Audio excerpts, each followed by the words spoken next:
I have the best job in the world. Well, flying is really hard work.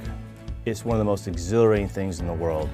To put a big machine in your hands, to control it in all aspects, whether it goes up, down, left or right, pulling G-forces and understanding that at that point you are really controlling your own destiny and what you want to do and where you want to go. It's kind of like driving a car, but even cooler. You fly through the air like a bird. You can land on a ship in the middle of the ocean. You can land just about anywhere. That's the best thing about a helicopter, is that we can land anywhere we want. We aren't restricted to a runway or to an airport. So sometimes the coolest things I've done is I've landed right next to the Marines I've supported, got out of the helicopter, talked to them, got back in and was able to take off right from that spot and continue to fly. And again, being up there in the air, whether it be low ground, flying fast with the trees flying by, or up high, just looking down at the beautiful view from below and seeing what's happening is just an amazing experience. Let me tell you a little bit how to become a pilot, how to become a Marine, and potentially how to follow my footsteps into one of the best things you could do as a young man or woman as you enter into your schooling years and continue into high school. I graduated from the University of Cincinnati and I became a Marine officer. At that point, I decided I thought being a pilot would be pretty cool, but what I quickly realized, it was a lot of work.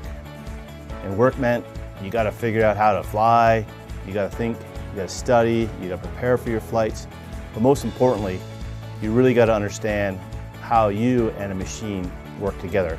I said, firstly, you need to be smart. You got to be educated, you got to follow your dreams and focus on school. I really focus on people that are also really outdoors, focus on sports, understand how the world works around you, because flying is not just pushing buttons and sitting in a cockpit or in a seat, it's interacting with the environment in which you're in, understanding spatial orientation, how we interact with the world. To become a pilot, firstly, you have to become a Marine. And to become a Marine, you have to be an officer of Marines, and to do that you have to have a college education. So the first step is to attend a university, an academy, or some other higher education to become eligible to be an officer. Once you become an officer, then you attend flight school. And at flight school, you start off in training aircraft. You learn just the basics of flying. And that's really important because you got to understand how you will transition to more advanced and technically capable aircraft. Well, maybe a little early for all of you guys to start thinking about being a Marine or a Marine helicopter pilot. So here's what I want you to focus on now. I want you to focus on being good in school. I want you to be active and fit, because that's what Marines need to be. We need to be smart.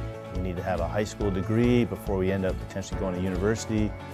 You need to be active in your community. You need to volunteer. You need to set yourself apart from all your friends to show that you can be part of the best fighting force in the world.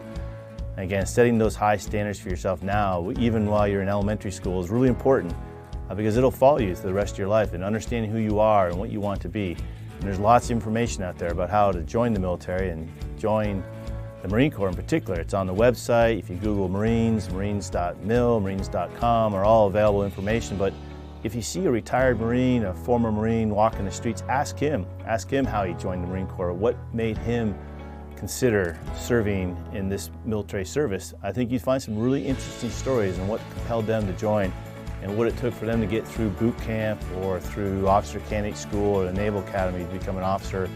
And if you run into a pilot like me, I'm sure he'll tell you many stories about what it took to become a pilot. Next time you see a helicopter or a military jet flying overhead, ask yourself, maybe, hey, that could be me one day. I hope you see in the skies.